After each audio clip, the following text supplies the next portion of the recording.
Welcome to the Dating After Divorce podcast. I'm your host, Shade Curry, and I believe every divorced woman deserves a romantic relationship where she feels safe, loved, and cherished.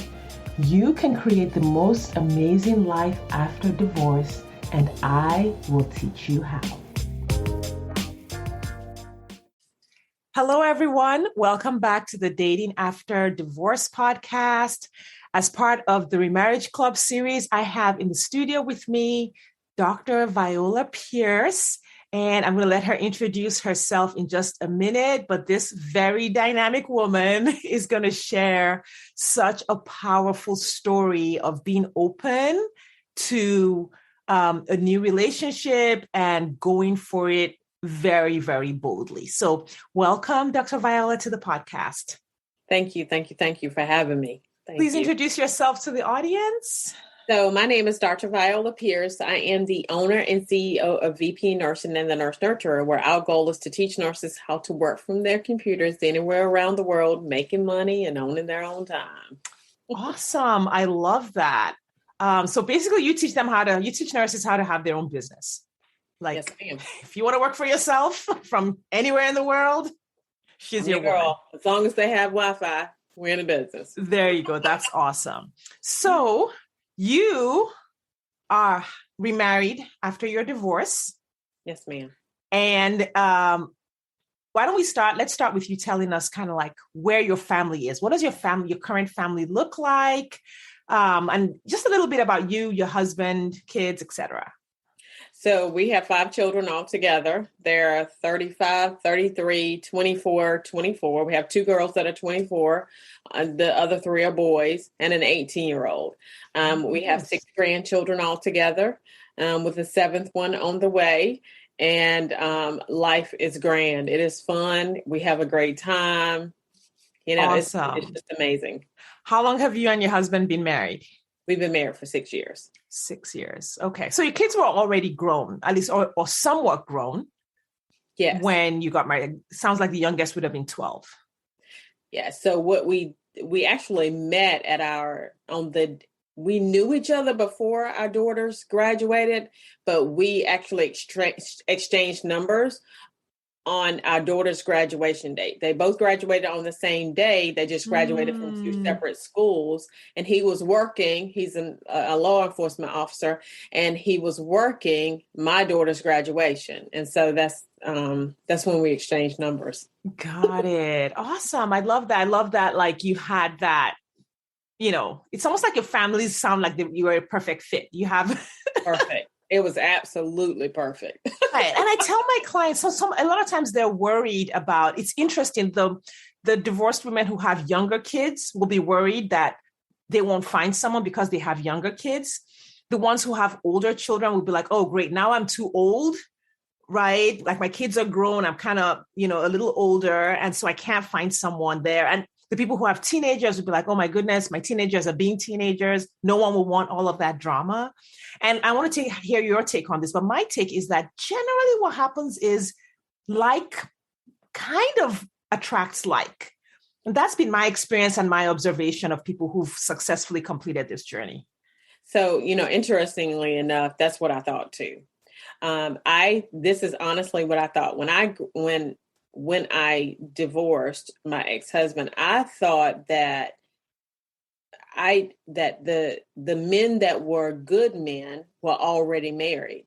I thought that the men that men would still want it, because very shortly after we divorced, I had a hysterectomy. And I thought that, well, what if my husband wants children? Then I won't be able to have children. And so there were so many things that were going through my mind about what I did not have.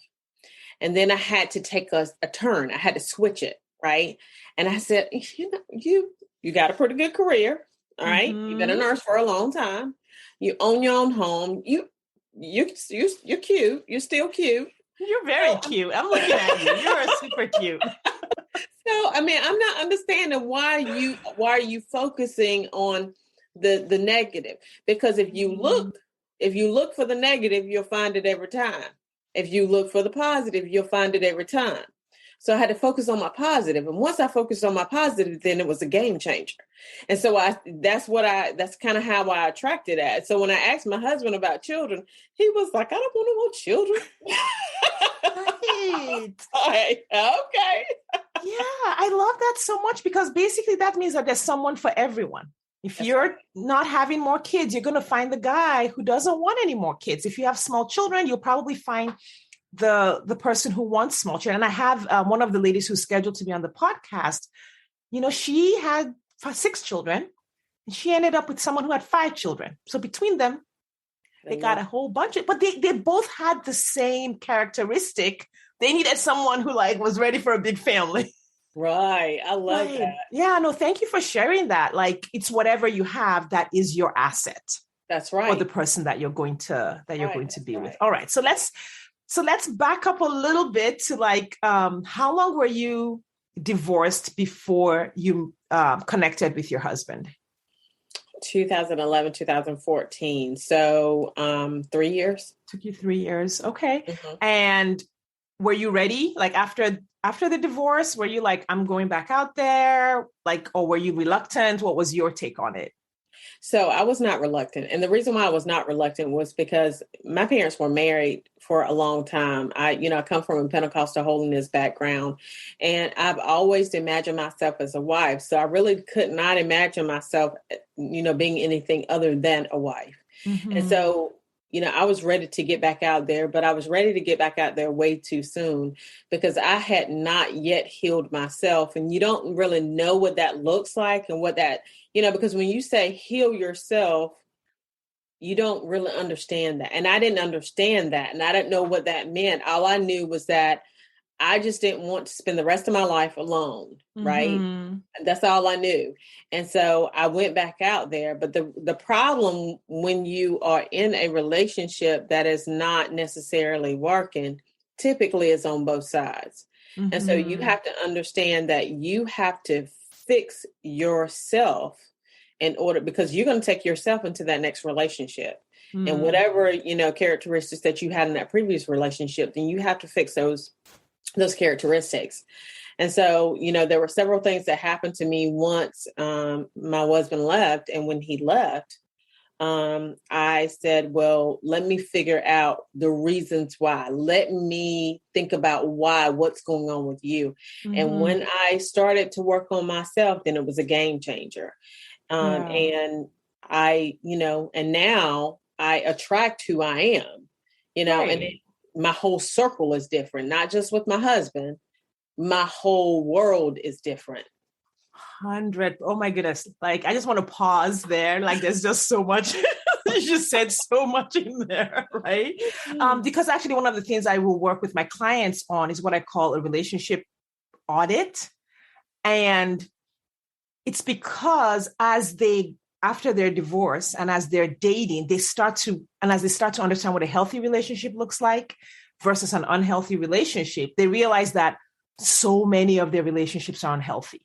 Their relationship with, sometimes it's a parent, sometimes it's their friends, sometimes it's their church, sometimes, not with everyone, but just they've just got this dynamic that they had with their ex-husband also going on in a lot of relationships. So could you just tell us a little bit more about how you audited, as you healed, how did that change your circle? Well, it was interesting enough. It was a root cause. And I just, if you would allow me a little bit of time to go back to the root.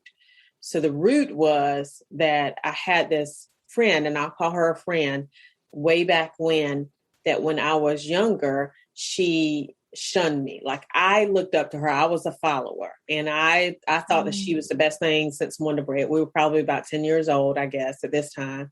And she had went to the city to visit, and she came back down home. And when she came back home, I was standing on one side of the house. She was standing on the other side of the house. And she said, I wish she would stop following me. Now, we were playing, and it was me, her, and it was another little boy. So I was the only other she that was in the relationship at this time, or in the game, in the space at that time. And so I knew she was talking about me, but I didn't want to accept it. And so I didn't unpack that, right? And so she eventually, as time went on, ended up not accepting me into her life. Like she shunned me, like she didn't want to talk to me, nothing. And what happened was I ended up, and this is the value of going back to the root, because your root can change your fruit, right? And so I went back to my root eventually, but it took me a long time because I didn't understand that, because I was thinking that's not a big deal. But what the big deal was that she shunned me. And when she shunned me, I felt that I was not worthy of the relationships that I should have. And so when I got into the relationship with my husband, I married him really quick because I thought that he was going to leave me. I thought, well, you're not worthy of anyone. You're not worthy of, that great relationship. And so I married him really quick. We didn't know each other really well. And, there are a lot of questions that we should have went on, a lot of things that we should have went on, and we did not. We just did not. And that ended up causing us a long time. And we stayed married for a long time because our parents were married for a long time, I think. How long were you married? So we were married off and on for, we divorced each other, remarried each other. Craziness as it is, but for a total of about 19 years. 19 years, married, divorced, remarried, divorced, the same person, and over a period of 19 years. Yeah, that's a long time. But what happened during that time period was that I understood, because he left. And when he left, then I got demoted twice from my job. And what happened was I was such a high performer at work, right? So, I was an ER nurse. And so all my metrics were good. Like my daughter triage time, my no left without being seen, those things, they were amazing, right? But I was killing the staff in the process, because I didn't understand how to deal with that relationship, right? And I needed to understand that. So what they did was they changed the way that the hiring process was done. And so instead of the management hiring you, then my peers were a part of that process. And they didn't want me because of the fact that I pushed so hard, right? I pushed so hard. I cared more about the patient than I cared about the staff. And the reality is that the staff is the conduit between the organization and the patient. And we have to really understand how to take care of the staff. And so then I started exploring, okay, all these people are leaving you, Viola. The main person that you are the thing that they're leaving. So what is going on with you? And so I had to take an introspective look at myself. Now, things don't happen to you. I'm a firm believer that they happen for you, right? And so that happened for me. And so what happened was I started to look for leadership training. And then I ran into John Maxwell. And so now I'm a John Maxwell speaker, coach, and trainer. And what I started to do was the first book I read was the 21 Irrefutable Laws of Leadership. And when I read that book, it changed my life. It changed the way that I looked at leadership, because people don't care how much you know until they know how much you care. So I started to change who I was. And once I started to change who I was, my entire circle is completely different now than what it was at that time.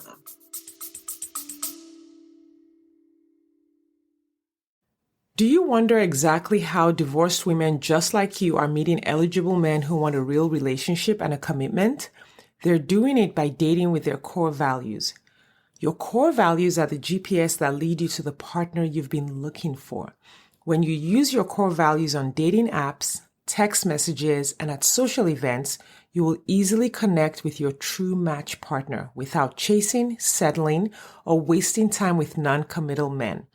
I have taught exactly how to do this in the 2-hour Core Values Dating Blueprint course available on my website, shadecurry.com/dating.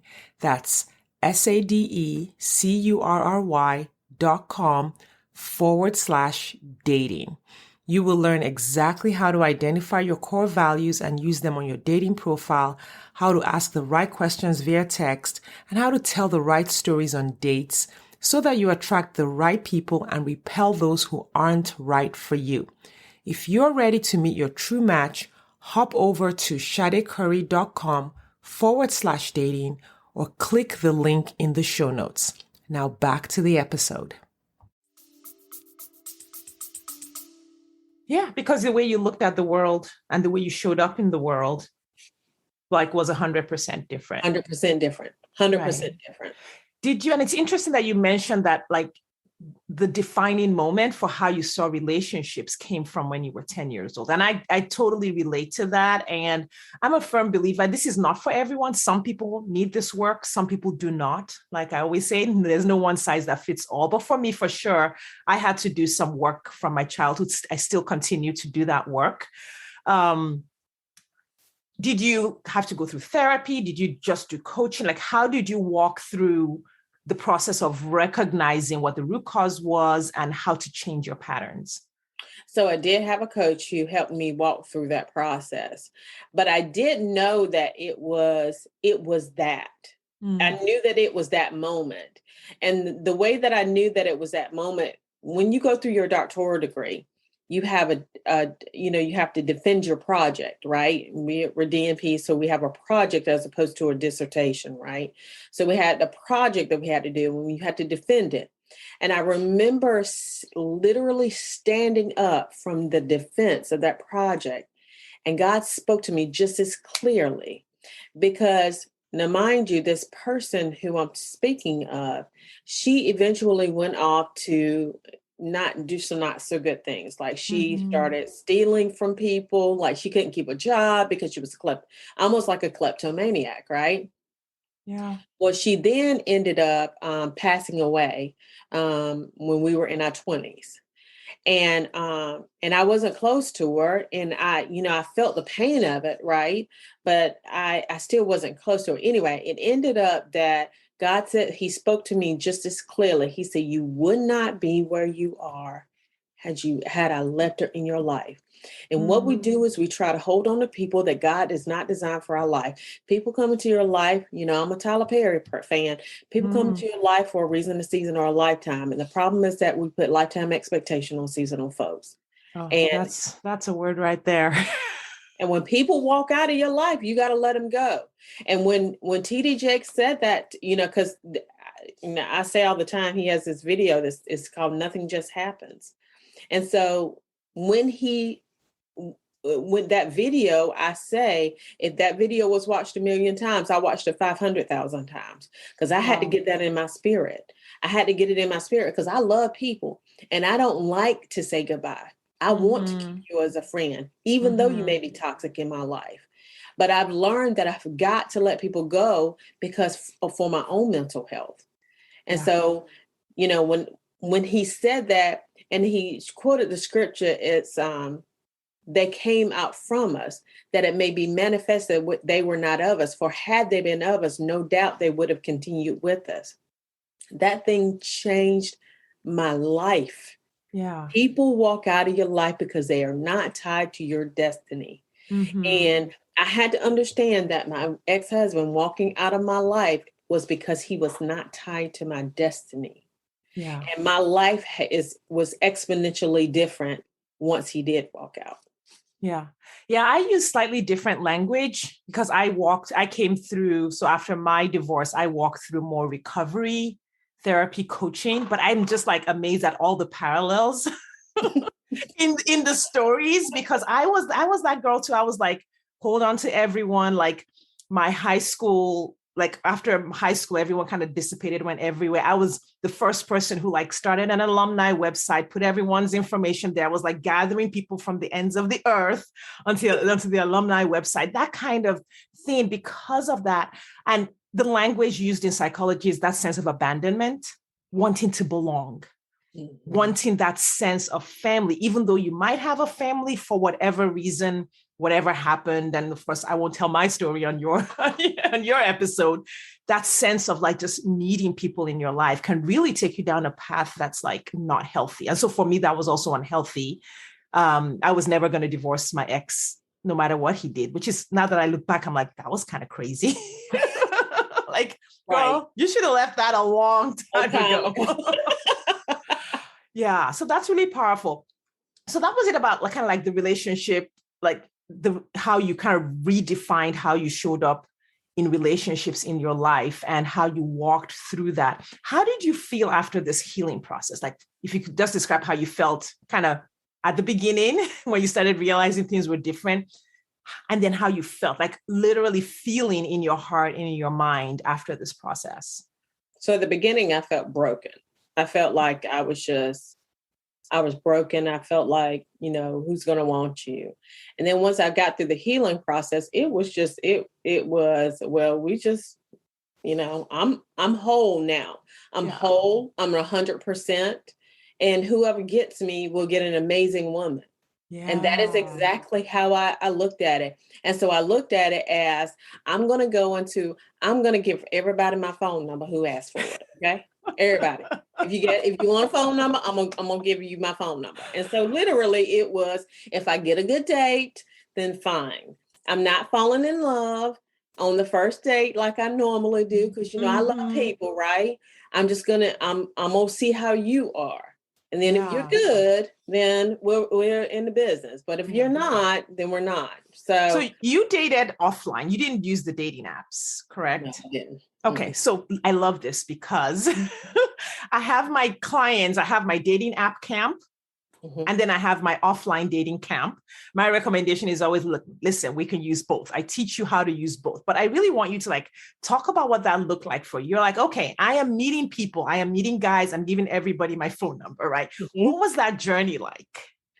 So I just, if I met them, I met them. If I didn't, I didn't. I was looking actively for them. They didn't know I was looking actively for them, but I knew. And so there was this lady who came to the emergency department, and she started talking to me about she started talking to me about prayer. And she said that whenever you pray, you need to pray in specifics. And so I prayed in specifics. She recommended a book by Mark Batterson. It's called The Circle of Prayer. And then I'd heard, not just with her, with someone else, a pastor, that said, you know what you want. God knows what you want. If you tell God what you want, then, and he shows up, then it's from God, right? Because if you don't tell God what you want, then you won't know. And so, you have people who have these, you got 200 qualifications for the man. I can't remember 200 qualifications. Well, I think I had either somewhere between 60 and 80 was mine.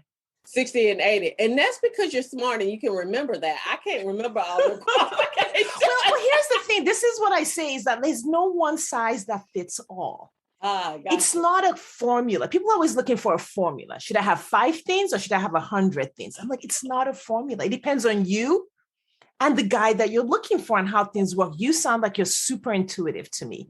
Like, I teach my clients how to tap into their intuition. You were like, I don't need this list because I got my intuition sharpened up. Right. But I think it's your personality, right?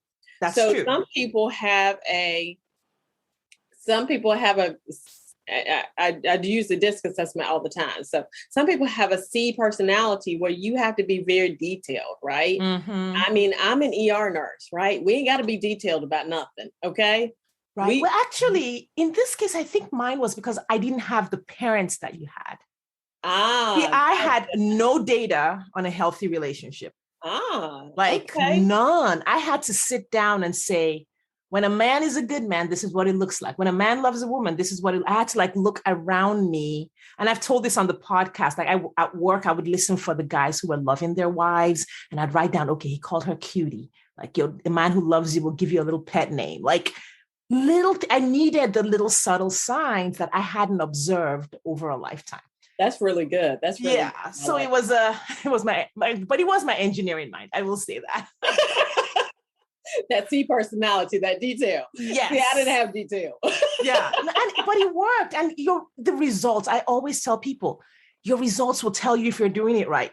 That's right. Right? I mean, you got the results. So listen, I am not going to knock any part of your process. I want to hear all of it. I mean, I like it whenever, people are different, right? Because that is what the world is made of, and it gives me, because people who are detail oriented make my life so much better. Okay. Mm-hmm. Because I am not detail oriented. And so sometimes I'll walk into things that I shouldn't walk into. So, yeah. Okay. So you had your list of 5 things, mm-hmm. and then you had your spirit was mm-hmm. connected. You were like, you knew it. You knew you would know when you were in it. So what happened next? So once she said that, I read the book, and then I just developed those 5 things. And kind of in not really knowing that I knew what that was 5 things. That's a lot. I asked God, and I would ask him for it every morning. And I said, Lord, I need someone who is all about you, someone mm-hmm. who is all about me, someone who is someone who has a job, someone who is good looking, at least at the beginning. Okay. I mean, he'll, may eventually not be so good looking, but at least at the beginning, let him be easy on the eyes. Mm-hmm. And then the last thing was that I wanted him to be good in bed. Yeah. And so, of course, you can't figure that last one out at the beginning. So I went for the first 4, right? Because, you want to wait a little bit of time in order to, figure out the last one, right? You can't just jump right into that. Right. And so tell us more about when he's all about you, what you meant by all about you. Because I think a lot of women have a hard time figuring out when a guy's interested. They go by a lot of words. He said he's interested. So for me, it was, like you said, those subtle cues, mm-hmm. And I like how you said that because it makes a difference. Simon Sinek, I listen to all these people. So Simon Sinek said, how did you know that you loved your wife, right? Or that your wife loved you? It wasn't just they loved you and you knew that they loved you. It's those little hints, those little cues along the way, right? And so all about me was, I'm an old-fashioned type of girl. And so, mm-hmm. For example, he would open my door, okay? Mm-hmm. Chivalry's not dead. He would open my door. He would be very respectful of me. He would pay for my dinner, because people like to go Dutch. And I'm just like, no, that's not the way we're going to do things here. Either you pay for the dinner or we're probably not going to go out. Although I actually did not agree. I asked my husband, did he want me to pay for the first dinner? He was like, no. And I was like, he the one. He the one. Yeah, I did the same on my first date. I always offered because I was like, listen, I don't want any guy to think something's going to happen here just because you paid for dinner. Like, so I would offer, and some gentlemen would be like, oh, no, I'll pay for it. I don't remember. I don't think anyone ever took me up on it on the first date. As I think the months went along with my husband, and we were just like eating out, I don't know, 10 times a week. He allowed me to contribute to that process. Said I'm going broke. He's like, it's okay if you pay for me. So I'm like, I will pay. If you want me to, I will pay. All right. So you started meeting people. How many people did you meet in this process of dating offline? Like, what were your numbers like? So my numbers weren't high. And so I met after I healed. Okay. So before mm-hmm. I healed, I met a couple, but after I healed, there were 3. Okay. That I met. And one, I knew that I would not, I'm a talker. I like to talk and I like to interact with people. And so he was not a talker. He would always text me and I was just like, this is not the way that we're going to go with this. And then he would say stuff like, I make a good husband.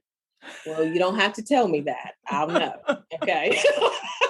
Right. And then there was another guy that I met. So on the day that the story is that I was coming out from my daughter's graduation, I walked past him. He was the cop one of the cops that was, at the graduation. And we started talking. Now, mind you, we had known each other for about 9 years, 8 or 9 years prior to. But I was married at the time. He was not. Mm. And he used to bring involuntary commitment patients to the hospital. And he said that he would always volunteer to bring those patients to the hospital because he would be able to see me until he found out that I was married. Once he found out I was married, then he wasn't interested anymore. right? And so then I came out and we started talking about relationships. And we started talking about relationships. He was telling me about all the women that he thought, that were not doing him right. And I said, well, you're just not dating the right women. I said, how about you take down my number? And so he took down my number. And when he took down my number, I walked in the bathroom, came on back out, went to the graduation, and everything was all good. He knew that I was having a graduation party that evening. Fast forward, we go to that evening. There was this guy that rolls up on the motorcycle, and he was fine. So this is a different guy. This is a different guy. So he was fine. I was like, because, you remember, I was like Oprah, like the cars, right? You get my number. You get my number. You get my number. Everybody was getting my number, right? And so I gave him my number. And so we said that we were going to talk the next day. So the next day, I called up the guy with the motorcycle first, of course, because, you want to call up the bad guy first, right? The one that's, the bad boy. Yeah. So I called him up first, and then we started talking to each other. And I asked him, I said, so what do you do for a living? He said, I'm a chef. And I said, are you? And he said, yes. And I said, so what are you working? He said, I don't. And I said, well, Lord, is this the one for me? And he said, well, didn't you ask me for somebody with a job? And I said, well, yes, I did, Lord. And I said, okay. So I hung up. This is not the one. And I ain't call him no more. Okay. We ain't talk. He texts. I ain't call him no more. I just cut it off. And so then I called up my husband and I said, I wanted to go out. And we wanted to go to a restaurant that was here. And the restaurant was a pretty fancy restaurant. It was pretty expensive. And I said, I did offer to pay since it was the first date, right? Mm-hmm. And he said, no, we're not. And so we went to the restaurant. We had an amazing time. The conversation just flowed extremely well. Came back home. And then by the third night, I knew that we would be married to each other if things didn't change. And things have not changed over the 6 years we've been married. It's been an amazing journey. I love that. How long from the time you went on that first date till when you got married? 6 months. No, a year. A year. A little over a year. So it was June 14th, that first day. And then it was July 18th is our wedding anniversary. So a little over. So you saw him in every season before you made the commitment. You're like, this is what you look like in winter, in summer, spring, fall, just to be sure. Yep. And he was just amazing. And this is the value of marrying someone or being connected with someone. So before I ever got married to him the first time, I was an LPN. I got my LPN. I went back to school to get my LPN. When we were divorced, in the middle of that divorce, during the time that we were married, I never grew, never could go back to get anything. So in the middle, I got my RN degree. Well, in the middle of the divorce. In the middle of the divorce, the two marriages, I went back and got my RN degree. Well, we got remarried, didn't grow during that time either. When I divorced him the second time, I went back to school to get my BSN. Well, I met my husband in the middle of my BSN. All right. Well, I was going to school to get my BSN at that time. Well, within that, from then to now, I've got my doctoral degree. I got my BSN, I got my master's, I got my doctoral degree. Wow. Because it was good ground, because he provided that support, because it is, and I don't think that people really realize, and some people can thrive in those relationships, but I just couldn't. My home was horrible, you know? So let me recap. You were already an LPN when you got married the first time. So you got one additional degree in 19 years. Mm-hmm. And you got 3 more degrees in 6 years. Right, exactly. Once that person was gone. Right.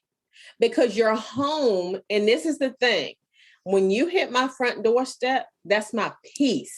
Yeah. When you have peace in your home, you can grow, right? I love that.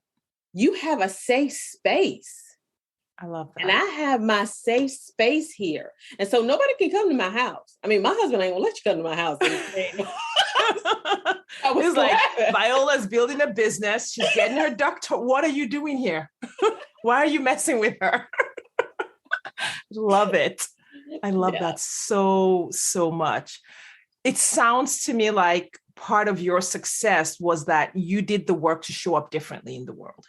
Like, just like you just showed up as a different person and you chose someone different, because I know you showed up differently, but you also chose different, like you took certain actions. You had the spiritual side and you had the prayer and you were like, I want to do it the way my spiritual tradition, influences me to do it. But you also had this amazing openness to people, to dating, to being out in the world, which sometimes I will talk to people who are like, I'm waiting on God, right? And then they're not taking any action.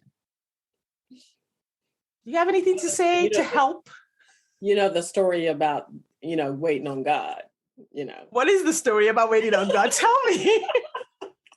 So, there's, and I don't forget all the mechanisms that God had sent this guy, but this guy was stranded out on this boat. I've heard that story. Please tell it. And so, I know that one was that he, and God sent a little and thing, yeah. And he sent a raft, he sent a boat, he sent a ship. Right. And then he sent a helicopter. And then, and he said, well, I was waiting on you. And God said, well, I sent you all those things. Right. And that is the truth. We have to be in action. Mm-hmm. We have to not be scared. And I think one of the things that a lot of people do is that, we talked about it just before getting on the podcast, is getting, being scared, right? Just don't be scared. I mean, of course you have to maintain a certain level of safety. You have to make sure that he's not, completely crazy, right? Yeah. But that's part of the process. And listening to those cues, because you get them. Yeah. Everybody gets them. If you date anybody more than 6 months, they're going to give you some cues, because they're going to show up as their real self. And when they show up as their real self, the problem is that we give too many people, we give grace and mercy to it. Right. You can't give grace and mercy to a person that you're going to spend the rest of your life with. And I think part of mine was that I had 2 children, right? I had 2 children, and I wanted them to see. We talked about my parents being married for 62 years. I wanted them to see that type of, that type of love. Yeah. I wanted them to see what that looked like, and so like right now, I know that everybody doesn't agree with this, but I'm going to tell you what my stance on marriage and being in a blended family and how we show up with each other. God is first. My husband is second, and my children are third. And it's not because I'm it's not because I'm forsaking my children. It is for the sake of my children. Because how I show them how I show up with my husband is how they will show up in their relationships. And then it will therefore affect each generation that comes. Right. Right. 100%. Yeah. And I just wanted to clarify that a little bit. You chose with your children in mind. Because sometimes I've heard like a little bit of confusion around that order, which, the order is like your personal philosophy. But I've also counseled a woman who's dating a man. So she's dating. And trying to establish that order while they're dating. So this is someone who has young children. She's met someone online and he's trying to be number 1 or number 2. Like, and it's like, no, this is something that you do after the ring is on. There are certain things that happen after the ring is on. There is order. Right. There is order to everything. And when you operate outside of that order, It's sort of like whenever you are, of course I'm a nurse, so I'm gonna relate it back to nursing, right? When you have these procedures that you do, right? We have procedures that we do on patients, and the reason why we do them in a certain order is for the safety of the patient, right? It's for the safety. Well, when you come outside of that order, then what happens is the patient is compromised. So you have to stay in that order, right? Because if you don't stay in that order, then your patient is again compromised. And so I'm in order. My husband was not before. When we were dating, my children were number one after God. But after we got married, he is number one. He is my number one. He treats my children. Now, of course, I needed to know that he was going to treat my children well. Right. And he treats my children like they're his, and I treat his like they're mine. I mean, they're all ours. Yeah. We have 5 children, we have 6 grandchildren. I love that so much. And this is where my engineering mind kind of comes in with like those procedures, because I have in my program what I call relationship gates for people who are still dating. And then when you are exclusive with someone, we have relationship milestones. So like you're going in order and you're figuring all of these things out. Is this going to work for my kids? Is this person going to work for my money? Is this person going to work for my vision? Is this person going to work for my safety? Like you're going through all those gates as you go. And then even after you're like, okay, he's the one. Before you get married, you have milestones. We got to do this. It's got to meet this person. And all of those are like checks and balances to make sure that happens. And because when I got remarried, it was the same thing. I was like, I have 2 teenagers. They're at that stage where it's like certain things were super important. Little did I know that when my daughter was going away from home for her freshman year in college, that I would have just had surgery. Like I had surgery, so I could not go with her to New York to drop her off in college. Guess who had to take her? My husband.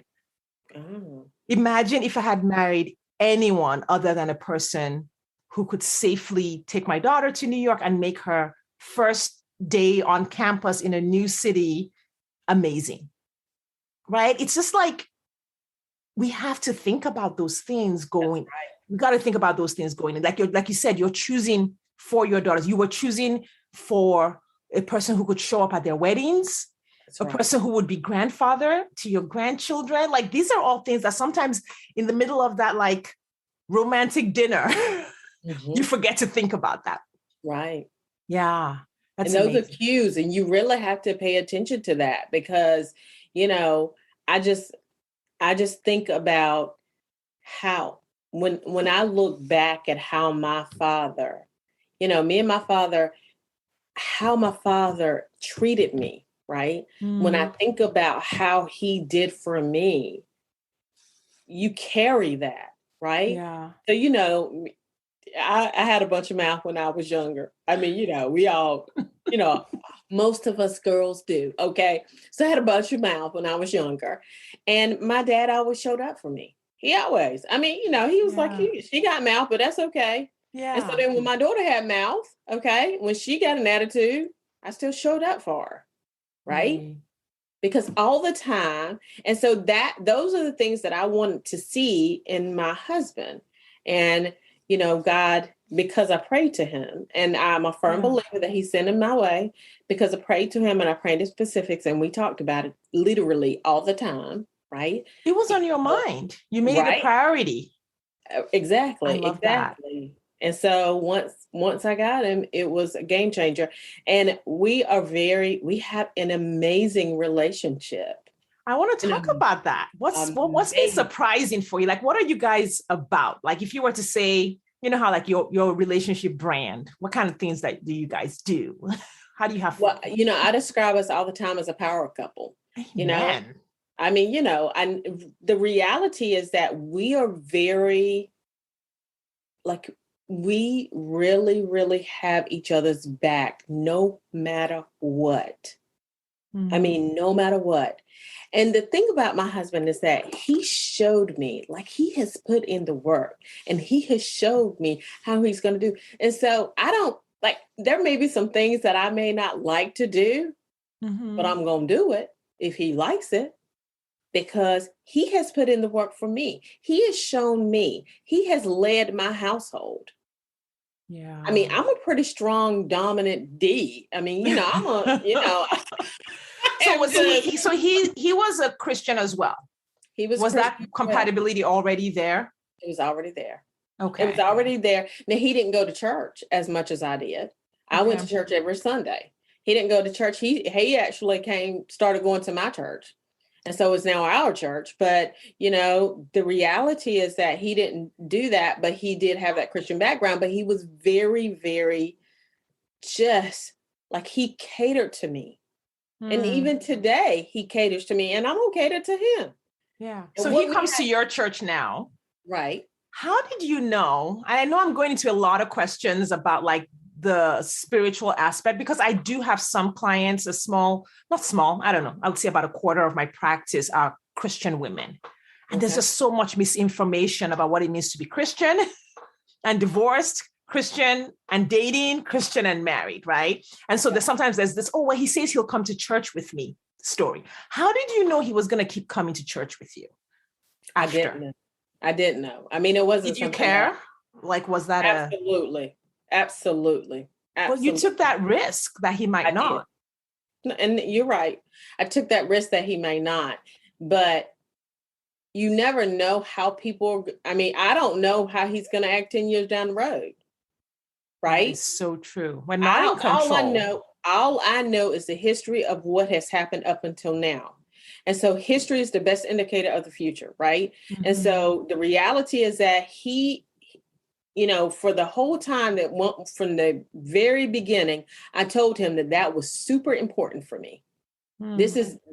That one was a game. That was a stop. If you can't go to church, if you don't like Christ, if you don't like, we're not going to argue over religion. We're not going to argue over whether you're Christian or not. If you are atheist, then we're not going to be together. We're unequally yoked. So that's not where I'm going to go. Right. Right. So you had your deal breakers set and you were very clear about them. Very clear. Right. And he was like, okay, I'm good to go. And you knowing that, okay, I can't change this person, but this person is willing to work with me on this. Plus, because there's always a pattern of behavior. It wasn't just one promise. Right. He was showing character as a human. Exactly. Yeah. I look how you said that. I have these conversations every day, multiple times a day. So that's why I'm clarifying, because I'm like, oh my gosh, she's got something there for someone who's listening. So I'm pulling out all the little details so that like as many people as possible can learn, because there's no one formula. And I have to work with every client individually. People who write into me, I have to give them like really custom understanding. And in the end, it's always about, I think every woman, we just have to grow up. I always say it's like we have to grow up. These are not things that you can like read from a book or you just have to understand life. And this is why I'm having you and the other guests on, is because you've kind of figured life out in this area. So I'm pulling out all these details for them. All right. Let me ask this question. What's next for you? What's next for your family? Like, what new and exciting things are you all working on? So right now we're working on building generational wealth. Honestly, we're very intentional. I'm very intentional about my path in life. I know that I'm currently an entrepreneur. I know that we will have several streams of income. I know that, my husband won't always work for someone else. I won't always work for someone else. We will have passive income that on that end. Okay. So that's on the business end. But I know that the goal for the family is for us to be a very close-knit family. So we're forming those traditions now, right? And so, for example, the two older children, so they have their families already established, and they're a little bit more stable. Of course, when you're 24 and 18, you fly by the seat of your pants. You're figuring it out. And so, once they get a little bit more stable and, although they go on vacations with us and things of that nature, we what we want to do is we want to form that bond so that the whole entire family, so that we're always together, so that we're always nurturing, we're always loving each other. But, they're all in different cities.